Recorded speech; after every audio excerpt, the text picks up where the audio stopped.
ஏசாயா 46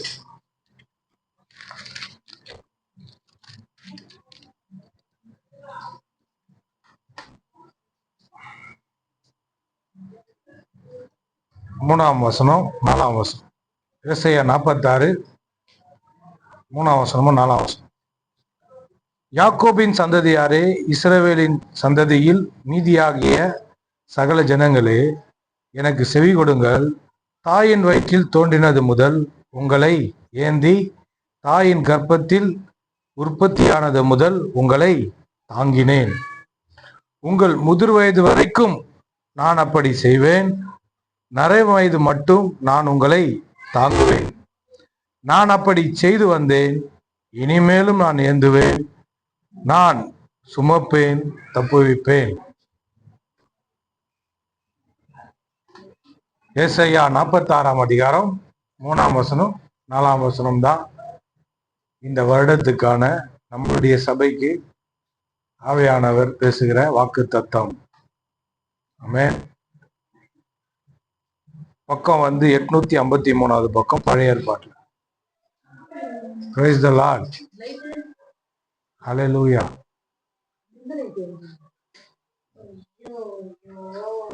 ஓகே, கவனிங்க. இதுவே சூப்பரா தான் இருக்கு. வெளிச்சமா இருக்கா?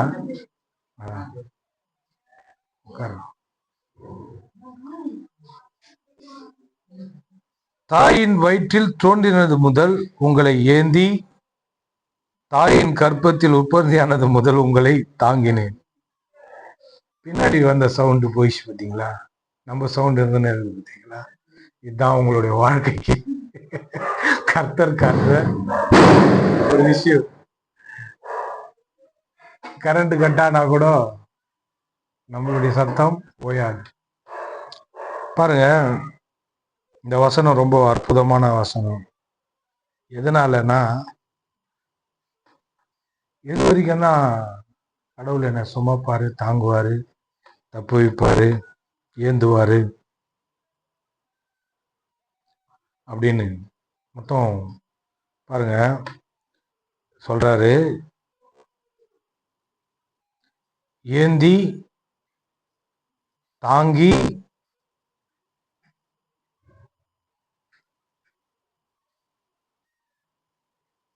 சுமப்பேன்றாரு, தப்பு வைப்பேன்றாரு. ஏந்தி, தாங்கி, சுமப்பேன், தப்பு வைப்பேன். சொல்லுங்க. ஏந்துறது, தாங்கிறது, சுமக்கிறது, தப்பு வைக்கிறது. ரெண்டு இடத்துல ஏந்துவேன் வருது. வாங்க, என்ன சொல்றாரு? எனக்கு செவி கொடுங்கள்ன்றாரு. என் தாயின் வயிற்றில் தோன்றினது முதல் உங்களை நான் ஏந்தி சொல்லிட்டு, தாயின் கர்ப்பத்தில் உற்பத்தியானது முதல் உங்களை தாங்கினேன், ஏந்தினேன், தாங்கினேன்றார். இது தாயின் வயிற்றில் இருக்கும் போது நடக்கிற காரியம். தாங்கிறது, ஏந்துறது. நம்ம என்ன நினைச்சுன்னு இருக்கிறோம்னா, அம்மா தான் தாங்கினாங்க, அம்மா தான் ஏந்துனாங்க அப்படின்னு நம்ம நினைச்சிட்டு இருக்கோம். நிறைய பேர் சொல்லுவாங்கல்ல, பெற்றவங்க சொல்றத நான் கேட்டிருக்கிறேன். எங்க அம்மா சொல்றது, சுமந்தது நான் தான், எனக்கு தான் தெரியும் அப்படின்வாங்க. ஓகே, நீங்க தான் சுமந்தீங்க. ஆனா இங்க என்ன சொல்றாரு? கடவுள்கிட்ட வந்தாலே, கர்த்தர்கிட்ட வந்தாலே எல்லாமே வேற மாதிரி தெரியும் நம்மளுக்கு. யார எந்த அளவுக்கு நம்ம இடம் கொடுக்குறோமோ அந்த அளவுக்கு இடம் கொடுப்போம். கரெக்டான மரியாதை கொடுப்போம். கரெக்டான ஒரு உறவு இருக்கிற அன்பை நம்ம என்ன பண்ணோம், காண்பிப்போம். தகப்பனா இருக்கட்டும், தாயா இருக்கட்டும். சொல்றாரு, நான் உங்களை தாயின் கர்ப்பத்தில், தாயின் வயிற்றில் தோன்றினது முதல் உங்களை ஏந்தி, தாயின் கர்ப்பத்தில் உற்பத்தியானது முதல் உங்களை தாங்கினேன் அப்படின்றாரு. அதுக்கப்புறம் அது சின்ன சிசுவா கர்ப்பத்தில் நம்ம இருக்கும் போது சொன்ன வார்த்தை. இப்போ என்ன சொல்றாரு? உங்களை முதிர் வயது வரைக்கும் நான் அப்படி செய்வேன்றார். பா, இருக்கிறீங்களா? எவ்வளவு நாள்? நீ நரமயது முதிர்ந்த வயது ஆகிற வரைக்கும் உன்னை தாயின் வயிற்றில் நான் எப்படி சுமந்தேனோ, எப்படி ஏந்தினனோ, அப்படியே நான் என்ன பண்ண முதிர் வயது வரைக்கும் உங்களை நான் கொண்டு போவேன் அப்படின்றாரு. தாங்குவேன்றாரு. நான் உங்களை தாங்குவேன். நரை வயது மட்டும் நான் உங்களை தாங்குவேன் அப்படின்றார். நான் அப்படி செய்து வந்தேன், இனிமேலும் நான் ஏந்துவேன். விடமாட்டேன். கர்த்தர் சொல்ற வார்த்தை. உங்களை என்ன பண்ண மாட்டேன். அம்மா லேசில் விடுற ஆள் கிடையாது கர்த்தர். அம்மா சொல்றாரு, நான் சுமப்பேன், தப்பு வைப்பேன். கடைசியா முடிகிறது தப்பு வைப்பேன்னு முடிகிறார். ஏன் இந்த வார்த்தைய நான் எடுத்துட்டு வந்தேன்? ஆண்டவர் இது ஒரு 2 மாசம் முன்னாடி என்கிட்ட பேசினாரு. காஞ்சிபுரத்துக்குள்ள ஃப்ரெண்டுங்க ஊழியத்துக்கு கூப்பிட்டாங்க என்ன. அப்போ இந்த வார்த்தையை தான் பேசலாம்னு சொல்லிட்டு எடுத்தேன். ஆனா போல, நான் போக முடியல, போல. ஏன்னா ஆண்டவர் இந்த வார்த்தையை பேசும்போது எனக்கு ரொம்ப என்ன சொல்றதுன்னா, அவருடைய அன்பினுடைய அகலமும் நீளமும் ஆழமும் உயரமும் என்னன்னு தெரிஞ்சுது. நம்ம நினைச்சுன்னு இப்போ குழந்தைங்கன்னா வளர்ந்துட்டாங்க. நம்ம பெற்றவங்க கூட என்ன பாருங்க, ஒரு குறிப்பிட்ட அளவு வளர்ந்துட்ட பேரு ஓகே இனிமேல் அவங்க பார்த்துப்பாங்கன்ற நம்பிக்கையில் இருப்பாங்க. ஓகே இனிமேல் நம்ம கொடுக்க வேண்டிய அறிவெல்லாம் கொடுத்தாச்சு, செய்ய வேண்டியதெல்லாம் செஞ்சாச்சு, பண்ண வேண்டிய கடமைலாம் நம்ம முடிச்சிட்டோம். ஒரு தாய் தகப்பனாக கடமை பிள்ளைங்களுக்கு நம்ம என்ன பண்ணுறோம், இனிமேல் அவங்க பார்த்துப்பாங்க அப்படின்ற ஒரு எண்ணம் எல்லாருக்கும் வரும், கண்டிப்பாக வரும். லைட் ஆஃப் பண்ணி வரும். ஏன் வருது அந்த எண்ணம்? ஏன் வருதுன்னா, ஒரு குறிப்பிட்ட மெச்சூரிட்டி வந்துடுறாங்கல்ல, குறிப்பிட்ட மெச்சூரிட்டி வந்துடும், அதனால அந்த எண்ணம் வருது. ஆனா கர்த்தர் அப்படி சொல்லிய, கர்த்தர் என்ன பண்ணல, அப்படி சொல்லல. அவர் என்ன சொல்றாரு, எப்போ நர வயது வரைக்கும் முதிர் வயது வரைக்கும் நான் உன்னை தாங்குவேன், ஏந்துவேன். அவங்களுக்கும் நம்மளுக்கும் இருக்கிற டிஃப்ரெண்ட் வேற. மற்றவங்களுக்கும் கர்த்தர் பார்க்குற இதுக்கும் வேறையா இருக்கு. ஏன் அப்படி வேறையா இருக்கு தெரியுமா? அந்த காரணத்தை கேட்டீங்கன்னா ஆச்சரியப்படுவீங்க. ஏன் அப்படின்னா,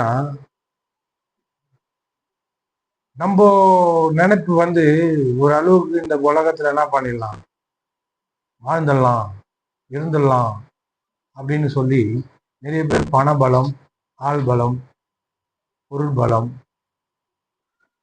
அப்பா உறவு பலம் அதெல்லாம் வச்சுக்கின்னு என்ன பண்ணுவாங்க, பார்த்துக்கலாம் அப்படின்ற மாதிரி மதப்புல இருப்பாங்க. ஒருத்தவங்களுக்கு கொஞ்சம் வந்தாலும் போதும், வானத்துக்கு பூமிக்கு தையத்தக்கன்னு ஆடுவாங்க. எங்க இருக்கிறாங்கன்னு தெரியாது. நான் கூட பாருங்க, பிள்ளைங்களை குறித்து ரொம்ப நல்லவன் பிள்ளைங்களுக்கு சொத்தை சேர்த்து வச்சுட்டு போறான்னு பைபிள் சொல்லுது, வேதம் சொல்லுது. ஒரு வீடியோ ஒன்று பார்த்தேன். அவர் சொல்றாரு, ஆடு மாடெல்லாம் சொத்தா வச்சுட்டு போகுது, நான் புல்லுக்கட்டை எடுத்து வாயில கொத்துட்டா போகுது, மாட்டி விட்டா போகுது, அது பாட்டு பெத்து விட்டுறது, பாலை குடிக்குது, அதுக்கப்புறம் அது பாட்டு மேஞ்சி நிற்குது. இது என்ன பிள்ளைங்களுக்கு என்ன மட்டும் சொத்து சேர்த்து வைக்கணும், சொத்து சேர்த்து வைக்கணும், இது பண்ணுகிறீங்க, அதெல்லாம் தேவையில்லை, அதாவது வாழ்ந்துச்சுன்னா அதாவது பாதனை போட்டப்போ அப்படின்ற மாதிரி சொல்றாரு. அதாவது பார்த்துக்கோன்றாரு. ஜாக்கி சான் தெரியுமா? ஜாக்கி சான் தெரியுங்களா? இந்த பில்டிங்ல 111 இருந்து 112 இருக்கிறார். ஜாக்கி சான் ரொம்ப கடின உழைப்பு, நல்ல ஒரு நேர்மையான மனுஷன், நல்ல ஒரு உள்ளம் கொண்ட ஒரு ஆள். அவரு கோடிக்கணக்கான சொத்து சேர்த்து வச்சாரு. பார்த்தா அவங்க பையன் என்ன பண்ணிட்டான்னா, சில இதெல்லாம் இருக்குது தெரியல, போதை பொருள் இதெல்லாம் கொஞ்சம் மாட்டினாருன்னு நினைக்கிறேன்.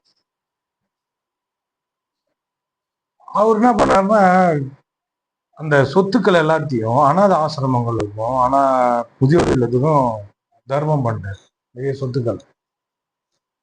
என்னன்னு கேட்டா அவங்க பையன் சொல்றான், நான் பாத்துக்கிறேன் என் வாழ்க்கை அப்படின்றான். நீ இவ்வளவு நெக்கலாம் நீ வந்து குத்தினா நான் என்ன பண்ணுவேன், நெக்கலாம் பேசுவேன்ற மாதிரி அவன் பேசுறான். இங்க பாக்குறோம் கர்த்தர் சொல்றாரு, எப்பா கவனிங்க, நான் உங்களை என்ன பண்ண மாட்டேன், கடைசி வரைக்கும் விடவே மாட்டேன். எனக்கு அதுதான் ஆச்சரியத்தை தருது. ஏன்னா நிறைய பேர் முதிர் வயதுல கூட பிள்ளைங்க விட்டுருவாங்க. கர்த்தர் சொல்றாரு, நம்ம நம்பிக்கை கொடுக்குறாரு. முதிர் வயதுல கொஞ்சம் பணம் இருக்கிற ஆட்களை கூட என்ன பண்ணுவாங்கன்னா, அவங்களுக்குன்னா எங்க அப்பா அம்மா எல்லாம் நல்லா தான் வச்சிருக்கிறாங்க, நல்லா தான் இருக்கிறாங்க, அவங்க யாராவது வேலைக்காரங்க பார்த்துப்பாங்க அப்படின்ற மாதிரி கூட விட்டுருவாங்க. நான் என்னத்துக்கு பார்க்கணும் அப்படின்ற மாதிரி போவாங்க. அவங்களுக்குன்னா காசை கொடுத்து வேலைக்காரங்க இருக்கிறாங்க பார்த்துப்பாங்க. ஆனா கர்த்தர் வந்து இதை வந்து பொதுவா சொல்லியிருக்கிறாரு, இல்லாதவங்களும் சொல்லியிருக்காரு, இருக்கிறவங்களுக்கும் சொல்லியிருக்கிறாரு. நான் முதிர் வயது வரைக்கும் உன்னை தாங்குவேன், நரம் வயது மட்டும் உன்னை ஏந்துவேன். இது எவ்வளவு பெரிய நம்பிக்கை தெரியுங்களா? வேதத்துல நிறைய வாக்கு தத்தங்கள் இருக்கு. ஆனா இந்த வாக்கு தத்தம் வந்து தேவனுடைய விடாமுயற்சியும் நம்ம மேல் காட்டுற, அதாவது அளவு கடந்த அன்பையும் இது காண்பிக்குது.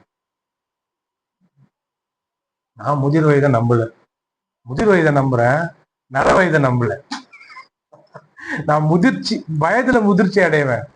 முதுமை வந்து அது ஒரு சாபமா. இந்த வயசாகி கை காலெல்லாம் வராம, ஏந்துக்க முடியாம, படுக்க முடியாம ஒரு மாதிரி இருக்கு பார்த்தீங்களா, அது சாபம். ஆனா முதிர்ச்சி வயது முதிர்ந்துனே போது நல்லா ஹெல்த்தா இருக்குது, இளமையா இருக்குது வந்து அது ஆசீர்வாதம். அதை நான் நம்புறேன். கர்த்தர் இங்க சொல்றது என்ன சொல்றாரு, நரம் வயதுன்றாரு, முதிர் வயதுன்றாரு. ரெண்டுத்தையும் சொல்றாரு. அப்ப ரெண்டுத்தையும் சொல்லும் போது முதுமையும் சொல்றாரு, முடியாத சமயத்தையும் சொல்றாரு. அதே சமயத்துல நல்லா முதிர் வயதுலயும் ஒருத்தவங்க நல்லா ஃபாஸ்டா இருப்பாங்க, பார்த்துக்கிறீங்களா அந்த ஆளுங்களை. இந்த பொல்யூஷன் இருக்கிற சென்னையில நீங்க ரேரா இருக்கும் பார்க்குறது. ஊர் நாட்டுக்கு போனீங்கன்னா பயங்கரமா பார்க்கலாம் ஆளுங்களை, அதான் சுறுசுறுப்பா இருப்பாங்க. என்ன வயசுன்னு கேட்டா 80-70 வயசுன்னுவோம். இங்க வாலிப பசங்களாம் போயின்னு கடைக்கு போயிட்டு வானா, வா என்னால முடியாது அப்படின்ற அந்த மாதிரி இல்லை. அவங்க நல்லா சும்மா ஆக்டிவா இருப்பாங்க, நல்லா திடகாத்திரமா இருப்பாங்க. என்னன்னு கேட்டா அவங்க இருக்கிற அட்மாஸ்பியர் அந்த மாதிரி. நம்ம இங்க என்ன பண்றோம், இந்த பில்டிங்ல இருந்து அந்த ஆட்சிக்கு போறதுக்கு ஒரு ஆட்டோ பிடிக்கிறாங்க. அவங்க அந்த மாதிரிலாம் கிடையாது. ஊர் நாட்டுல போய் நீங்க அட்ரஸ் கேட்டீங்கன்னு வச்சுக்கலாம், இந்த பக்கம் போ, இங்க ஒரு இது இந்த இடம் நீங்க போனாங்கன்னா தோடுவாங்க, அது இருக்கும் 5 கிலோமீட்டர்.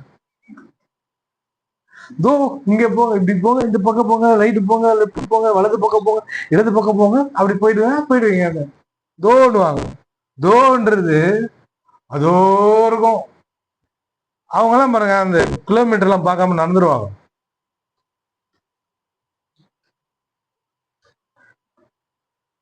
நம்மளுக்கு ஃப்ரீ பஸ் வேற விட்டாங்க.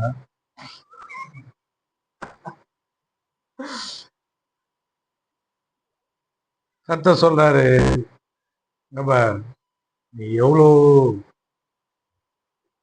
போயிருந்தாலும் சரி, எவ்வளோ பலவீனமா இருந்தாலும் சரி, எவ்வளோ பலனுள்ள ஆளா இருந்தாலும் சரி, நான் உன் கூடவே இருப்பேன், உன்னை பார்ப்பேன், உன்னை தப்பு வைப்பேன், உன்னை ஏந்துவேன், உனக்கு கூடவே இருந்து எல்லாத்தையும் நான் பண்ணுவேன்ற. ஆமென்.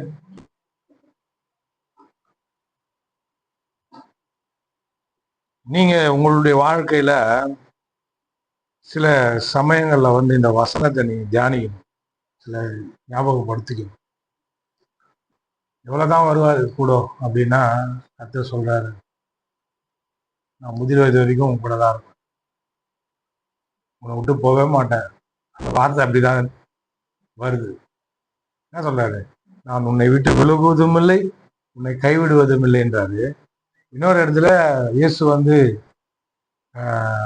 உயிர் தெரிந்து சீசர்களுக்கு சில கட்டாளெல்லாம் கொடுத்துட்டு போறதுக்கு முன்னாடி சொல்றாரு, இதோ உலகத்தின் முடிவு பரிந்தும் சதா நாட்களையும் நான் உங்களோட கூட இருக்காங்க.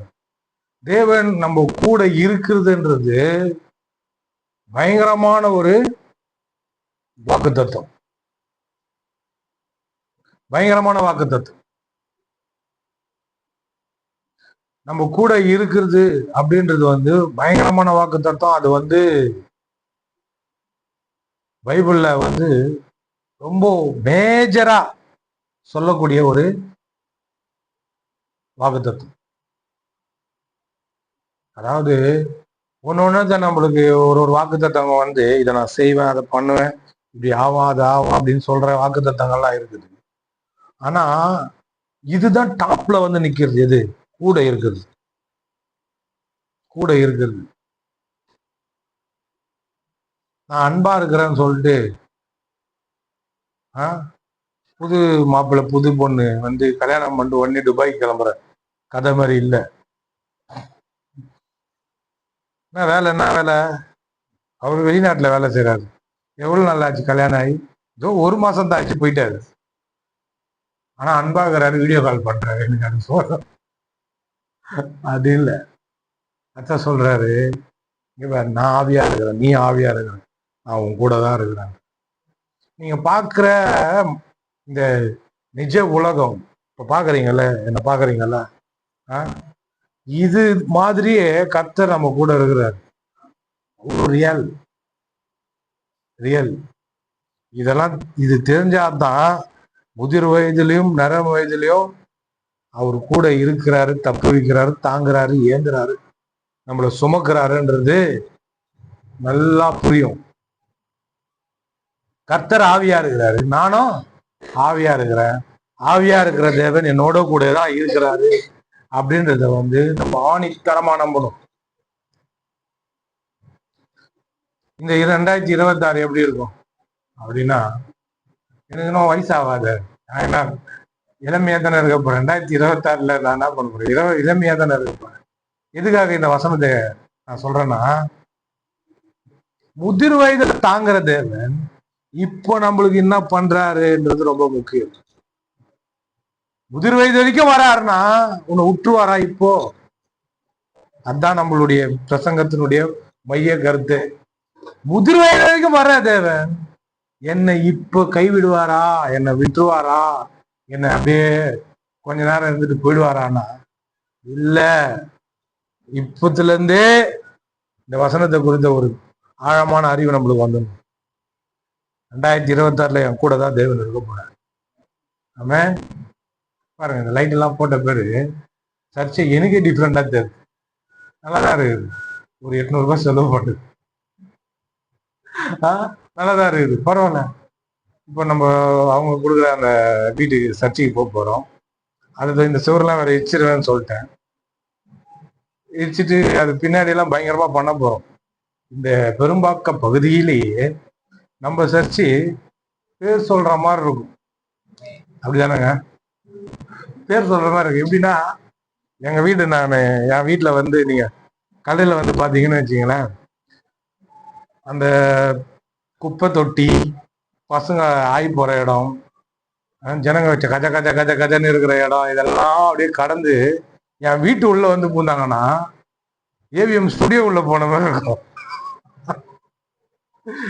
டிஃப்ரெண்டா இருக்குது அப்படின்னுவாங்க. இந்த ஏரியால இந்த மாதிரி ஒரு இடமா அப்படின்ற மாதிரி இருக்கும். அதுமே நான் பண்ணேன். அப்ப நான் வீட்டையே அந்த மாதிரி பண்ணேன். சர்ச் எப்படி பண்ணுவேன், ஏன்னா ஹெல்ப் பண்றதுக்கு கொஞ்சம் ஆளுங்க தேவை. நீங்க எல்லாம் எவ்வளவு செய்வீங்கன்னு சொல்லுங்க சர்ச்சுக்கு. அதுக்கு இன்னும் ஒரு நான் கணக்கு போட்ட வரைக்கும் ஒரு வேற வேற இதெல்லாம் இருக்கு, நிறைய காரியங்கள் இருக்கு. எப்படியோ ஒரு 40,000 அப்படி வச்சான்னு வைங்களேன், சர்ச்சை சூப்பரா பண்ணிடலாம். பண்றதெல்லாம் அந்த ஜன்னலுக்கு நல்லா ஒரு இதெல்லாம் இருக்குது, டோரு, இந்த தகர டப்பாலாம் எடுத்து போட்டு, தகர டோர்லாம் எடுத்து போட்டு கொஞ்சம் இதுவா பண்ணி பாக்குறாங்க. சிஸ்டர் இந்த நல்லா பண்ண போறீங்களா, இதெல்லாம் எடுத்து போட்டு பாத்ரூம்ல இந்த நடுவில் ஒரு அந்த சோறு வரை அடிக்கணும். வச்சு ஒரே பாத்ரூமாக்கி. என் ஃப்ரெண்டு சொன்னான், நீ ஒன்னா போனீங்கன்னா இந்த வெஸ்டர்ன் இந்த இந்த வெஸ்டர்ன் டாய்லெட் எடுத்துட்டு என்னது இந்த இந்தியன் டாய்லெட் எடுத்துட்டு வெஸ்டர்ன் டாய்லெட் போடுவேன், ஓவரா செலவு பண்ணுவேன் நீ. அப்பா நான் நினைச்சுன்னுக்கிறீங்க நீங்க. சாதாரண ஷூட்டிங் எடுக்கிறான், அதுக்கு பயங்கரமா என்ன பண்றாங்க, அது பேர் நாங்க சொல்லுங்க, மறந்து போச்சு. அவ்வளோ செட்டு டெக்கரேஷன்லாம் பண்ணி ஒரே நாள் கூத்துக்கு எல்லா டவுசரையும் கீச்சிருவான். பண்ணுங்கடா, இப்படி பண்ணுங்கடா, அப்படி பண்ணுங்கடா, இப்படி பண்ணுங்கடான்னு சொல்லிட்டு பயங்கர டெக்கரேஷன், அது கோடி கணக்கில் செலவு பண்றாங்க.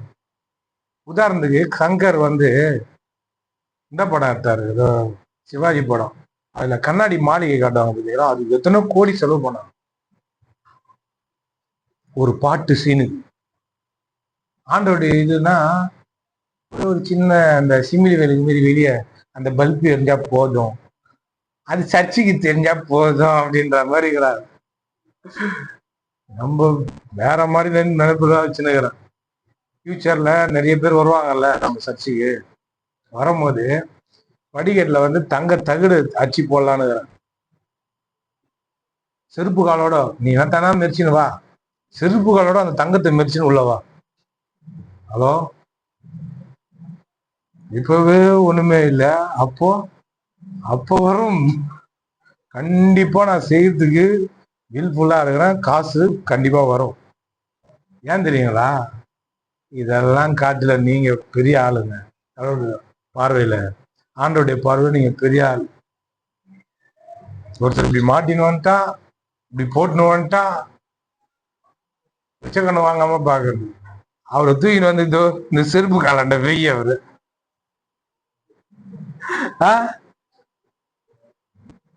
கொத்து கொத்தா மாட்டின்னு வந்தா, இத ஒருத்தவங்க மெரிச்சின்னு வந்தாங்கன்னு வச்சுங்க, தங்கத்தை போடுறதுக்கு உனக்கு கூச்ச நாச்சம் வரணும். ஹலோ, பெருசா நினைக்க கூடாது, அதுதான் பண்றான்.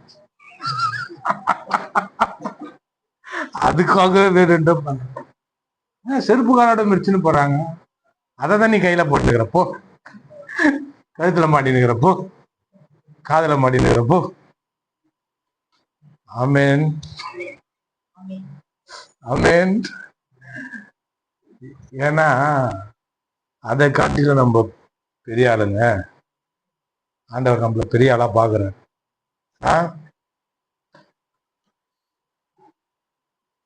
நம்மளுடைய வாழ்க்கையில எதை பெருசா பார்க்கணும் அப்படின்றது ரொம்ப முக்கியம். கர்த்தர் சொல்றாரு, நான் உன்னை பெருசா பாக்குற அளவுக்கு உன்னை நீ பார்த்துக்கோ. நேத்து ஃப்ரெண்டுங்களுடைய அந்த இதுக்கு போயிட்டு வந்தோம் பாருங்க, சுவிசேஷத்தின் மகிமையை பத்தி பேசணும். நான் சொன்னேன், அந்த மகிமையே நான் தான், நீங்க தான். இயேசு கிறிஸ்து சிலுவையில் அறையப்பட்டாரு. சிலுவையில் அறையப்பட்ட இயேசு கிறிஸ்துவை நம்ம என்ன பண்றோம், விசுவாசித்து ஏற்றுக்கொள்றோம்.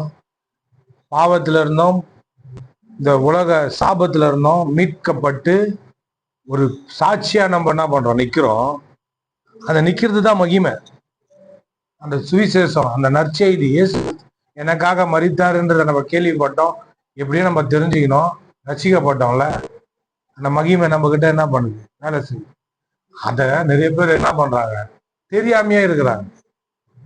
அந்த மகிமை, இப்ப நீங்க ரசிக்கப்பட்டு இருக்கிறீங்க, இதுவே மகிமை தான். இது ஒரு மகிமை இல்ல. நான் மகிமையை தேடணும், புகை வந்தா அது அதான் நான் மகிமைன்னு பார்ப்பேன், அப்படி இல்லை. நீங்க ஜீவனோட இருக்கிறீங்க பாருங்க, சாட்சியா இருக்கிறீங்க பாருங்க, இயேசு கிறிஸ்துவை ஏற்றுக்கொண்டு இப்ப உட்காந்து இருக்க பாருங்க, அதுவே மகிமை. மகிமையில தான் இருக்கிறீங்க. மகிமையிலே இருந்துக்குன்னு மகிமைய பார்க்க பிரயாசப்படுறாங்க.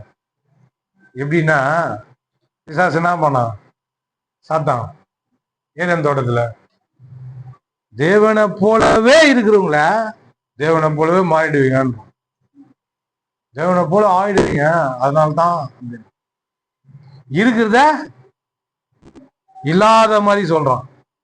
இப்ப நீங்க அந்த மகிமையில இருக்கிறீங்க, தேவன் நம்ம மேல பிரியமா இருக்கிறாருன்றது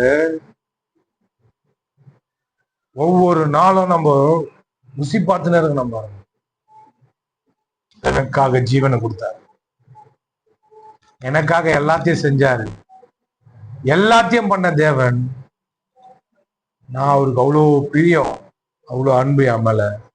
அதனால நான் விசேஷமானவன்ற அந்த நினைப்பு நம்மளை விட்டு போகவே கூடாது. இப்போ நம்ம சுத்தி இருக்கிற ஆட்கள், நம்ம ஏரியாவே தெரியுங்களா, நம்ம ஜனங்க இந்த ஒன்றுமில்லாம ரொம்ப மோசமான ஒரு சூழ்நிலை இருக்கிற நம்ம ஜனங்களை எடுத்துக்கல. ஏன் அப்படி இருக்கிறாங்க? இதுல ஜாதி பிரச்சனை இருக்குதுல்ல, உயர்ந்த ஜாதி தாழ்ந்த ஜாதி. ஏன் இருக்கிறாங்க தெரியுங்களா? நம்பிக்கை. சொல்லுங்க எல்லாரும், நம்பிக்கை. நம்பிக்கை சொல்லுங்களேன். என்ன நம்பிக்கை தெரியுமா? நான் ஒண்ணுமே கிடையாது, நான் பெரிய ஆள் கிடையாது, நான் சித்தாளு, நான் கொத்தனாரு, அந்த மாதிரி நான் ஒண்ணுமே கிடையாதுன்னு நம்புறாங்க பாத்தீங்களா? அதனாலேயே உயரத்துல வர மாட்டாங்க, ஆசிர்வதிக்க பட மாட்டாங்க. அவங்கள குறித்து மேன்மையா நினைக்காதனால அவங்களுக்குள்ள இருக்கிற அந்த தாழ்வு மனப்பான்மை, தங்களை கீழ்த்தனமா நினைக்கிறது இழிவான வாழ்க்கையை வாழ்றதுக்கான ஒரு காரணம்.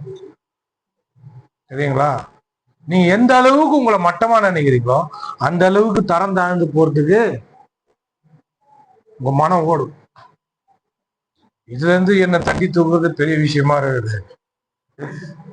சில சமயங்கள்ல நம்மளை மட்டுப்படுத்தி நம்மள ரொம்ப மட்டமா நினைக்கும் போது கீழ்த்தனமான காரியங்களை மற்றவங்க நம்மள மதிக்கலனா கூட நம்மளுக்கு தெரியாது. அது எவ்வளவு பெரிய விஷயம் பாருங்க.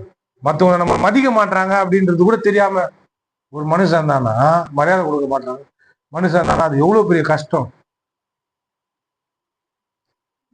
நீ எந்த அளவுக்கு உயர்ந்த ஆளு அப்படின்னா, தேவனே தன்னுடைய ஜீவனை கொடுத்து உங்களை அந்த அளவுக்கு உயரத்துல வைத்திருக்கிறாருன்றாரு. அப்ப எந்த அளவுக்கு நீங்க சிந்திக்கணும். இவங்க ஜாதி பேரை சொல்லி கட்சி நடத்தினுக்கிறாங்க, இந்த ஜாதி பேரை சொல்லி ஒருத்தர் அவங்களா எனக்கு ஒரு பாஸ்டர்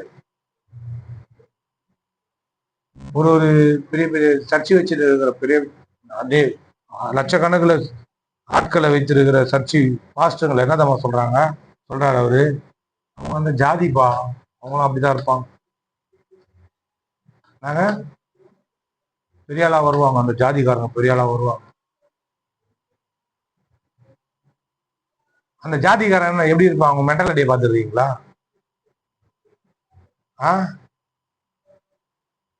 அந்த மென்டாலிட்டி பார்த்துருக்கீங்களா? அவன் உயர்வா நினைப்பான் தன்னை பத்தி. மற்றவன் மரியாதை கொடுக்கலன்னா போவே மாட்டான். மற்றவன் தன்னை மதிக்கலன்னு வைங்களேன், வெப்பா முடிவு, இனிமேல் உங்ககிட்ட வச்சுக்க கூடாதானோ, பிசினஸ் வச்சுக்க மாட்டான், எதுவும் வச்சுக்க மாட்டான். அப்போ அந்த அளவுக்கு அவன் பெருமையா இருக்கிறான். உண்மை அதுதான். நம்ம எப்படி பார்த்துன்னு இருக்கிறோம்? நான் ஒண்ணுமே கிடையாது. ஆண்டவர் எனக்கு பேசினார் பாருங்க, நீ எந்த அளவுக்கு உன்னை குறித்து உயர்வா நினைக்கிறியோ அந்த அளவுக்கு என்னை மதிக்கிறன்னு அர்த்தம். நான் உன்னை உயர்வா நினைச்சு உனக்காக என்னுடைய ஜீவனே கொடுத்துருக்கேன். நீ உன்னை தரம் தாழ்த்தி உன்னை கேவலமா நினைச்சினா, நீயே உன் மேல ஒரு விதமான அவ நம்பிக்கையும் அவ மரியாதையும் உனக்கே நீ கொடுத்தினா, நீ என்னை மதிக்கல அப்படின்ற எவ்வளவு பெரிய கொடுமை தெரியுங்களா? நம்ம ஆமா தாழ்த்தணும்ல, தாழ்த்து. ஆண்டவர்கிட்ட ரொம்ப தாழ்மையா நடந்துக்கணும்ல அப்படின்னு, தாழ்மையா இருக்கணும்ல, தாழ்த்தணும்ல. ஆமா தாழ்த்தணும் தான். அது எந்த சமயத்தை நம்ம காட்டணும்? பாவத்துக்கு போராடி இருக்கிற பத்தி அப்ப தாழ்த்து. பாவம் பண்ணலாமா வானாவான்னு இருக்கும் போது அங்க எத்தனும் உன் தாழ்மைய அப்படின்றாரு கர்த்தர்.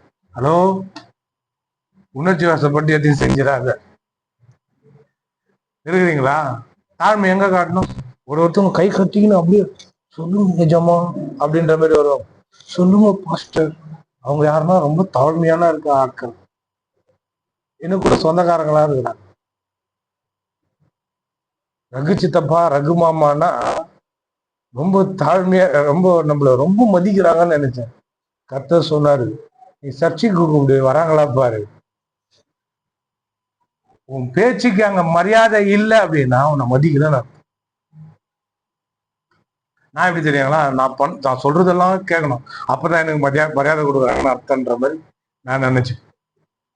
கர்த்தர் சொன்னாரு, அது இல்ல, எதுக்கு ரொம்ப முக்கியத்துவத்தை தெரியும், அந்த முக்கியத்துவத்துக்கு அவங்க முக்கியத்துவத்தை தராங்களா பாரு, அப்போ உன்னை மதிக்கிறாங்கன்னு அர்த்தம். தாழ்மை எங்க காட்டணும் தெரியுங்களா? கர்த்தர் தன்னுடைய வார்த்தைய சொல்லி அதுக்கு நீங்க கீழ்படுறீங்க பாத்தீங்களா, அதான் தாழ்மை. இல்ல அவங்க மேல உட்காந்துக்கிறாங்க, அவங்க ஈக்குவலா நான் என்ன பண்ண மாட்டேன், சேர்ல உட்கார மாட்டேன், அது தாழ்மையா? ஒருத்தவங்க இருக்கிறாங்க, புருஷன் பேரை சொல்ல மாட்டாங்க, ஆனா அசிங்க அசிங்கமா திட்டுவாங்க. என் மாமியார் முன்னாடி நான் என்ன பண்ண மாட்டேன், திண்ணையிலையும் உட்கார மாட்டேன், அவங்க வந்தாங்கன்னா சேர்ல கூட உட்கார மாட்டேன் அப்படின்னுவாங்க. ஏன்னா அவங்க வந்து ரொம்ப வேற ஊர்ல இருந்து வந்தாங்க. ஆனா மாமியார் திட்டுவாங்க, அசிங்கமா இல்லாம ரொம்ப மரியாதை இல்லாம திட்டுவாங்க. இது தாழ்மையா? மேல ஈக்குவலா உட்கார மாட்டாங்க, அது அவங்க பழக்கப்படுத்தின்னு வந்ததுனால அது செய்ய முடியுது. ஆனா இது இந்த பழக்கம் இருக்குது பாத்தீங்களா, மற்றவங்களை பார்த்தோம் ரொம்ப மரியாதை, ரொம்ப ரொம்ப அப்படியே ஒடிஞ்சு வருது, முட்டா முட்டி போட்டுன்னு ஓடியாந்துருவாங்க. அந்த மாதிரிலாம் ஒரு தாழ்மையெல்லாம் காட்டுவாங்க. கர்த்தர் சொல்றாரு, என்னுடைய வார்த்தைக்கு நீ கீழ்படியது என்ன நீ மதிக்கிறதுக்கு சமம். ஆமென். கர்த்தர் சொல்றாரு, நான் உன்னை ஏந்துவேன், தப்பு வைப்பேன், சுமப்பேன், தாங்குவேன்றார். இந்த 4 வார்த்தை பாருங்க, ஒண்ணு வந்து ஏந்துவேன் 2 தடவை வரும், சுமப்பேன்றத 2 தடவை வரும். தாயின் வயிற்றில் தோன்றினது முதல் உங்களை ஏந்தினவர் தான். அதே இன்னொரு இடத்துல இனி மேலும் நானும் ஏந்துவேன் 2 தடவை வரும்.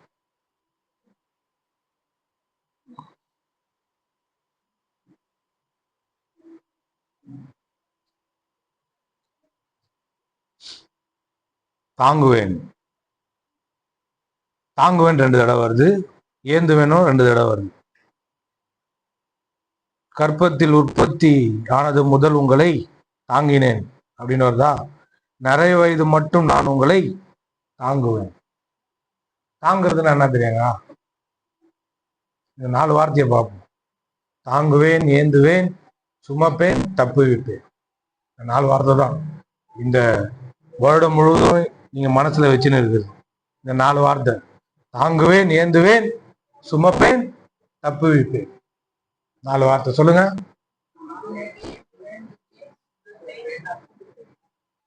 மறுபடியும், தாங்குவேன், ஏந்துவேன், சுமப்பேன், தப்பு வைப்பேன். தாங்குவேன், ஏந்துவேன்ன்றது 2 தடவை வருது. சுமப்பேன், தாங்குவேன் 2 தடவை வருது. ஓகே, இந்த சுமப்பேன் அப்படின்றது ரொம்ப பரிச்சயமான வார்த்தை. சுமப்பேன் அப்படின்றது, சுமக்கிறது யார் சுமப்பா? பெத்தவங்க, அதாவது பெத்த வயிறு சுமக்குதுல,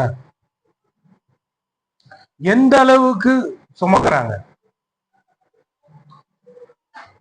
லேடிஸா இருக்கிறதுனால எந்த அளவுக்கு சுமக்குறீங்கன்னா 10 மாசம் வரைக்கும் சுமக்குறீங்க. அதுக்கப்புறம் வெளியே வந்துட்ட பேரு கையில ஏந்தி சுமக்குறீங்க. இப்ப கூட கடையில பொருள் வாங்கினுங்கும் போது குழந்தை கையில வச்சுன்னு வியாபாரம் பார்த்துனுக்குறாங்க. அது மற்றதெல்லாம் எடுக்குது, புடுங்குது, கையில இருக்கிறதெல்லாம் புடுங்குது, ஒரு மாதிரி பண்ணுது. அதையும் அந்த அட்ஜஸ்ட் பண்ணினே ஏந்திக்கினே வேலையை செஞ்சுனே இருக்குது அந்த பொண்ணு. பார்த்தேன், கிரேட் மதர், அன்பு, அம்மா பாசம், அம்மா அன்பு, கிரேட். இங்கே சுமக்கிறது மட்டும் இல்லாம இங்கேயும் சுமக்கிறாங்க.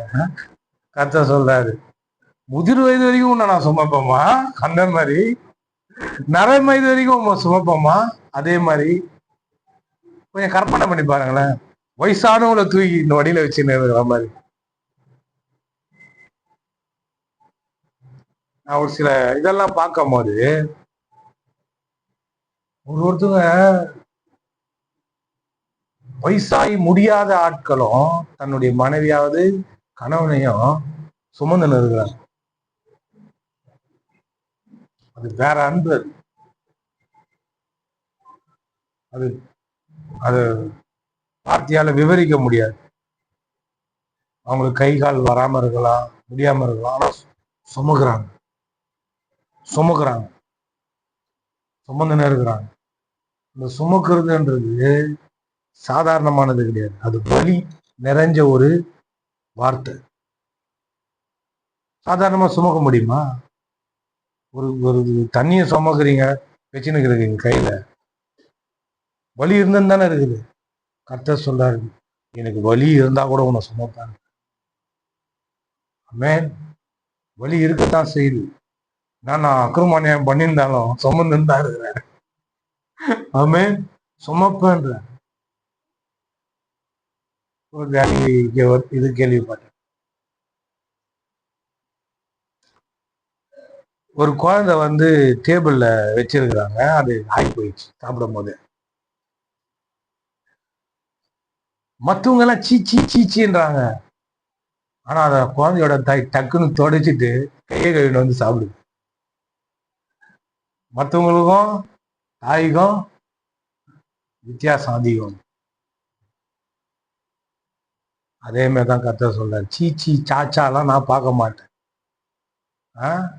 ஏதோ ஒரு நாடகம், பொம்மை நாடகம், சூச்சு நாடகம், அந்த மாதிரிலாம் நான் பார்க்க மாட்டேன். எவ்வளோ அசிங்கமா இருந்தாலும், எவ்வளோ இதுவா இருந்தாலும் நான் உன்னை சுமப்பேன். வலியோட இருக்குது. அது அருவறுப்புகளை வந்து தாங்கிக்கின்னு, சில காரியங்களெல்லாம் தாங்கிக்கின்னு அந்த சுமக்கிறதுலயே குறியா இருப்பாங்க. தாங்கிறது தாங்கிறது வந்து அது வேற ரகம். என் பையன் வந்து வாயிலே அடிக்கிறேன், என்ன தாங்குறேன் வலிய. சில தவறுகளை, சில பிரச்சனைகளை, சில அது என்ன சொல்றது, ரொம்ப முடியாது, நம்மளுக்கு முடியாது, சில காரியங்களை செய்வாங்க. அந்த சமயத்திலும் அந்த பிரச்சனைக்கு மேல பிரச்சனையை சமாளிக்கிறோம் பாருங்க, தாங்குறது. இப்போ லேட் ஆயிடுச்சு தாங்குறீங்கல்ல, இப்போ அது லேட்டா வந்து இன்னொரு காரணம், லேட்டா இந்த டெக்கரேஷன்லாம் பண்ணின்னு அது வெயிட் பண்ணுது. இப்போ நீங்க தாங்குறீங்கல்ல, அந்த மாதிரி கர்த்தர் பிரச்சனையோட பிரச்சனையா நம்மளை தாங்குறாரு. எனக்கு ஒரு ஆச்சரியமான காரியம் என்ன தெரியுங்களா? உதாரணமே, நம்மளை தேவன் எப்படி பார்ப்பாரு, எப்படி நடத்துவாரு, நம்ம வாழ்க்கை, பர்சனல் வாழ்க்கை, என் வாழ்க்கை சொல்லுங்க வரல கட்டி, என் வாழ்க்கைய எப்படி தேவன் என் கூட இருந்து நான் இந்த எல்லா பிரச்சனைகளையும் அதை வந்து பார்ப்பாருன்னு எப்படி நம்புறதுன்னா, இஸ்ரவேல் ஜனங்களை பாருங்களேன், 40 வருஷம் அவங்கள தேவன் என்ன பண்ணாரு, வழி நடத்தினார். இந்த வசனங்கள் எல்லாமே அவங்களுக்கு அப்படியே வலிக்கும்.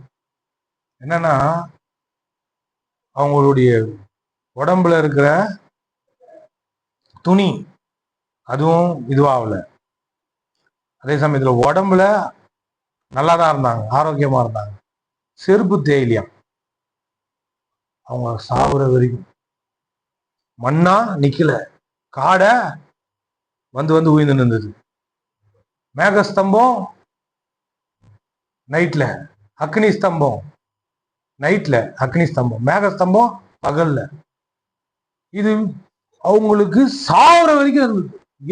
எப்படிப்பட்ட ஆட்கள்னா, முறுமுறுக்கிற ஆட்கள், குறை சொல்ற ஆட்கள், தேவனுக்கு விரோதமா கலகம் பண்ணின ஆட்கள். தேவன் தாங்கினாரு, சுமந்தாரு, தப்பி வித்தாரு, எல்லாம் பண்ணார். எது வரைக்கும்னா அவங்களா வயசாகி சாகுற வரைக்கும் பண்ணார். நான் நினைக்கிறேன் கர்த்தர் என்னையும் அதே போல செய்வார். ஏன்னா அவங்களுக்கு பண்ணத எனக்கும் பண்ணுவோம். நம்பலாம். நான் கொஞ்சம் முறுமுறுக்காம இருக்கணும், கலகம் பண்ணாம இருக்கணும், சில காரியங்களும் பண்ணாம இருக்கும். 10 முறை தேவனை சோதிச்சாங்க. அப்படிப்பட்ட ஜனங்களுக்கு தேவன் தண்ணியை வேற கொடுத்தார், கண்மாலையில இருந்து தண்ணி. இவ்வளவு நிறைய காரியங்களை பண்ணி வந்தார். அப்போ 40 வருஷம் அவங்கள வழி நடத்தினார். தாங்குறது. அவங்க பண்ண காரியங்கள் எல்லாத்தையும் தாங்கினே இருந்தார். நீங்க நினைச்சுன்னு இருக்கிறீங்க, நான் எனக்கு தெரிஞ்ச தப்புகள்லாம் இருக்குது, அதை மட்டும் தேவன் பார்த்திருக்காரு, மற்ற காரியங்கள்லாம் தெரியாம இருக்குதே, கண்டுக்காம விட்டாரா அப்படின்னா இல்லை. நம்மளுக்கு ஒரு ஒருத்தவங்க பார்த்தீங்கன்னா, உதாரணத்துக்கு அவங்க நினைச்சுன்னு இருப்பாங்க இது அசிங்கம் மற்றவங்களுக்கு தெரிஞ்சா அப்படின்னு நினைச்சுன்னு இருப்பாங்க. அந்த மாதிரி அவங்க முன்னாடி நான் கௌரவமா நடக்கணும் அப்படின்னு நினைச்சுன்னு இருப்பாங்க. என்னதுங்க, மற்றவங்க தப்பா என்ன பண்ணக்கூடாது, மதிப்பிடக்கூடாது, என்ன அவமரியாதை பண்ணக்கூடாது, அவங்களுக்கு முன்னாடி கௌரவமா இருக்கணும். யாரு முன்னாடி தெரியுமா? அவங்க ஒன்றாவும் ரொம்ப உத்தமர் மாதிரியும் இவரை நல்லா புகழ்ந்து பேசுற மாதிரியும் அவங்களுக்கு முன்னாடி நான் கரெக்டா இருக்கணும்னு நினைக்கிறாங்க. பார்த்தா எல்லாருமே பின்னாடி பேசுற ஆட்கள்.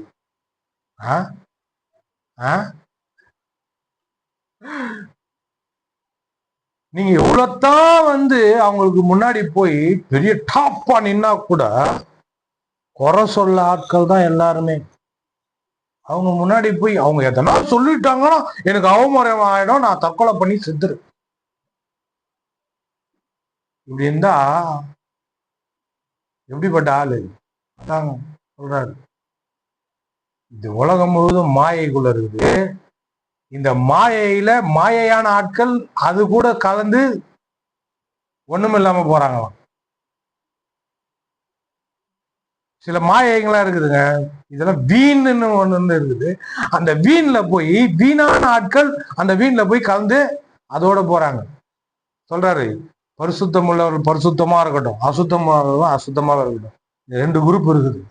இந்த 2 குரூப்பும் இந்த குரூப்போட இந்த குரூப் இருக்கும், இந்த குரூப்போட இந்த குரூப் இருக்கும். அது அப்படிதான் போகும். அது ஒண்ணுமே பண்ண முடியாது நம்மளால. கர்த்தர் சொல்றாரு, நீ எது அவமானமா பாக்குற? என்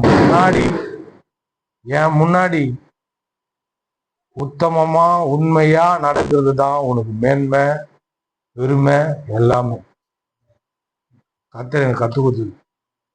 மற்றவங்க முன்னாடி மேன்மையா நீங்க நினைக்கணும்னு பிரயாசப்பட்டீங்கன்னு சோர்ந்தே போயிடுவீங்க. முன்னாடி நல்லா பேசுவான், பின்னாடி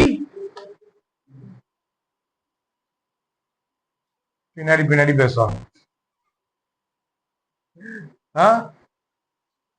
பின்னாடி பேசுவாங்க. என்ன பண்றது?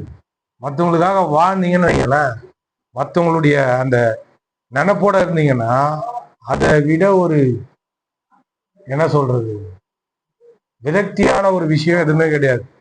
அதே மாதிரி மற்றவங்களை கொஞ்சம் கண்டுக்குங்கண்ணா, என்ன மாதிரி இருந்துடாதீங்க. நானும் மற்றவங்களுக்கு பிரியமா இருக்கிறபடி வாழ்ந்து கத்துண்டு வரேன். இதெல்லாம் நான் கொஞ்சம் கண்டுபிடிச்சது.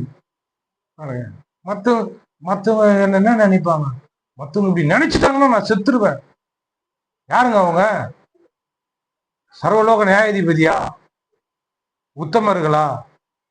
உன்னை அப்படியே என்னைக்கும் வாய் தவறாம உன்னை புகழ்ந்துனே இருக்கிற ஆட்களானா? இல்லை இல்லை இல்லை இல்லை, இல்லவே இல்லை,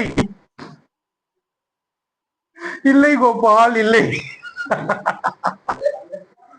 அந்த மாதிரி மத்தவங்க நினைப்ப. அப்புறமா என்னதுங்க, சுமப்பன்றத பார்த்துட்டோம், தாங்குவேன்றத பார்த்துட்டோம். ஏந்துவேன்,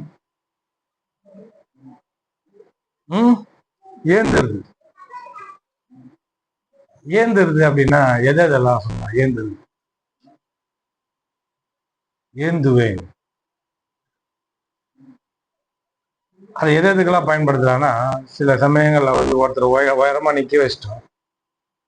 நிக்க வச்சுட்டு அவங்கள இறக்கணும், தோல்ல திரும்ப கொடுப்போம் பார்த்தீங்களா, ஏந்து. ஹலோ, அங்கிருந்து இறக்கணும்னா ஏந்தணும், இல்லைன்னா கீழே விழுந்துருவோம். அது இன்னொன்னு, உங்களை உயரமான இடத்துல நிக்க வைக்கிறதுக்கு சப்போர்ட் கொடுக்குது. ஏந்தது சப்போர்ட் கொடுத்து போ மேல போ நில்லு நான் இருக்கிறேன் அப்படின்ற மாதிரி ஏந்தது. ஓகேங்களா? ஏந்துறதுன்னா தெரிதா? யாருன்னா உங்களை ஏந்திக்கிறாங்களா? நம்பிக்கையான ஆளுகிட்ட அது மாதிரி தோடுகள் எல்லாம் காலை வச்சு ஏறிக்கிறீங்களா? கை குத்துக்கிறீங்களா? கையெல்லாம் குத்து, காலை கொஞ்சம் கை கொஞ்சம் காட்டுறேன், நான் மேல ஏறிக்கிறேன். அந்த மாதிரி ஏறி ஏறி நான் ஊந்துக்கிறேன். அதனால சொல்றேன், நத்தடா பூச்சே நீ. பால் எடுக்கிறதுக்கு, எதுனா பழம் எடுக்கிறதுக்கு, இந்த மரம் ஏறுறதுக்கெல்லாம் ஏந்துறான்னா சாந்துருவான். கர்த்தர் சொல்றாரு, நான் உன்னை ஏந்துருது, உன்னை உயர தூக்கி தூக்கி தூக்கி தூக்கி தூக்கி ஏந்தினே இருப்பேன் போறதுக்கு, உன்னை உயரத்துல வைக்கிறதுக்கு. ஆமே. இந்த கை அண்ட சராசரங்களை உண்டாக்குன கை. இந்த கை மேல உன் கைய காலை வச்சு நம்பிக்கையா என்ன பண்ணலாம், உயரத்துல போலாம். ஆமே. ஏந்துறது கரெக்டா இருக்குதா? யாரா ஏந்துக்கிறீங்களா? இல்ல பிச்சு எடுக்கிறதுக்கு ஏந்துக்கிறதா? கத்த சொல்ற, நான் உன்னை ஏந்துறத முதல்ல புரிஞ்சுக்கணும். உயர்வுக்காகவே கத்தர் உங்களை ஏந்துறாரு. ஆமென். இதை தயவு செய்து புரிஞ்சுக்கணும்னு சொல்லி என் கைகள் ரெண்டுத்தையும் உங்ககிட்ட ஏந்துற. கத்தர் ஏந்துறாரு அப்படின்னா உங்களை உயரத்துல கொண்டு போறதுக்காக உங்க காலை என்ன பண்ற, பிச்சு ஏந்துறாரு. ஆமென். ஏந்துவேன், தப்பு வைப்பேன். 1 மணி ஆயிடுச்சு, உங்களை என்ன பண்ண வீட்டுக்கு தப்பு வைக்கிறேன். முடிச்சிடலாமா? டைம் ஆயிடுச்சு. தப்பு வைப்பேன். உண்மையிலேயே தப்பு வைக்கணும் தான் எங்களை 12 மணிக்கு முடிக்கிறேன், 12:30 மணிக்கு முடிக்கிறேன்னு 1 மணி வரைக்கும் உட்கார வச்சிருக்கீங்க. தப்பு வைப்பேன். தப்பு வைப்பேன்னா இது ஏகப்பட்ட பிரச்சனை இருக்குது இந்த உலகத்துல. பிரச்சனைய சொல்லணும்னா சொல்லுங்க பார்க்கலாம் அப்படின்னா, ஐயோ காது குத்து கேட்குறீங்களா, தோ சொல்றேன், உங்க காதை கொஞ்சம் காட்டுங்க, ஓட்டையை பெருசாகிறேன்னு சொல்லிட்டு நிறைய பேர் பிரச்சனைய சொன்னாங்க. காது ஓட்ட வாய் ஓட்ட மாதிரி ஆயிடும் பிரச்சனைய கேட்டா. இவ்வளவு பெரிய பிரச்சனை எல்லாம் தூக்கிட்டு வந்து சொமுதுன்னு கிடக்குது அப்படின்னா, கர்த்தர் சொல்றாரு, எல்லாத்திலையும் தப்பு வைப்பேன், ஜாக்கிரதையா இருக்கு. ஆமென். நீ என் மேல போக்கஸ்டா இரு. இது 2026. சுமப்பேன், ஏந்துவேன், தப்பு வைப்பேன், தாங்குவேன், சுமப்பேன், தாங்குவேன், ஏந்துவேன், சுமப்பேன், தப்பு வைப்பேன். இது 3த்துலயும் எதனா வீக்கானா கூட 4ஆவதுல தப்பு வச்சிருவேன். பாத்துக்க, நீ பயப்படவே தேவையில்ல. கம்ஃபர்ட் ஜோன்ல உன்னை வச்சிருக்கிறேன்றார் கர்த்தர். இது நான் விளையாட்டா பேசுற மாதிரி தெரியலாம், சீரியஸான வாக்கு தத்துவம் இது 2026. ஆமென். பாருங்க, அந்த பக்கம் போனாலும் 4 மூலிகை வராரு. நார்த் சைடு போறியா, உன்னை ஏந்துறேன். சவுத் சைடு போறியா, உன்னை தாங்குறேன். ஈஸ்ட் சைடு போறியா, உன்னை சுமக்குறேன். நார்த் சைடு போறியா, உன்னை என்ன பண்றேன், தப்பு வைக்கிறேன். எல்லா பக்கமும் என்ன பண்றாரு, அழகா கவர் பண்றாரு. தப்பு வைக்கிறது உங்களுக்கு ஈஸியா புரியும். நாங்க ஒரு இடத்துக்கு லேண்டுக்கு போயிருந்தோம். லேண்டு பார்க்கறது ஈஸியா இல்லை. 27 ஏக்கரோ 24 ஏக்கரோ போயிருந்தோம் பாருங்க. அங்க இளநீர் விற்கிற ஒரு வீடு இருந்தாங்க. அங்க ஒரு நாய் ஒன்று இருந்தது, நல்லா நல்ல கண்ணு போட்டுக்கின்னு சொறி பூச்ச மாதிரி இருந்தது ஒரு நாய். ஃப்ரெண்டு போனாரு பாருங்க, ஒரு மாதிரி உருன்னு நினைச்சு குறைச்சு நின்று தொடைய பூச்சி கடிச்சிச்சு.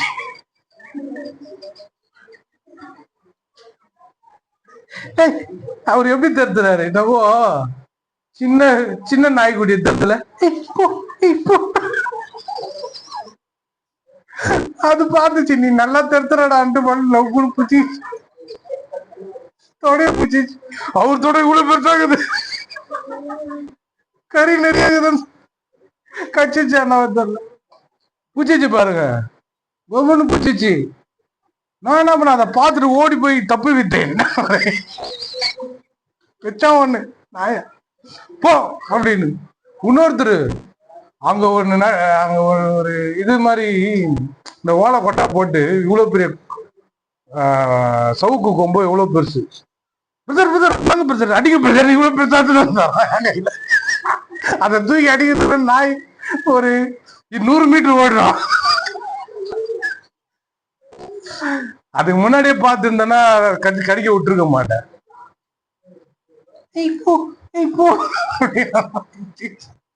என்ன பண்ண முடிஞ்சிச்சு. சரி சரி. ஓ பிறந்துச்சா? எப்பாருப்பா நாங்க சொன்னோம்பா, திருக்க தரிசனமா சொன்னோம்பா, கரெக்டா புரிஞ்சிச்சு. தோ முடிஞ்சிடலாம். தோ வந்துட்டேன் முடிஞ்சிச்சு. தோ தப்பி வச்சிடுறேன். தப்பு விட்டு வா உட்காரு. பரவாயில்ல வா அதெல்லாம் ஒண்ணும் இல்லை. பழசெல்லாம் ஞாபகப்படுத்துறியப்பா எனக்கு.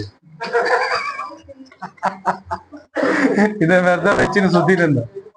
வாங்க உள்ள வந்துருங்க. அதான் முடிக்க போறேன். தப்பி வச்சு இல்லாமா இந்த மாதிரி தப்பி வைக்கிறார் கர்த்தர்.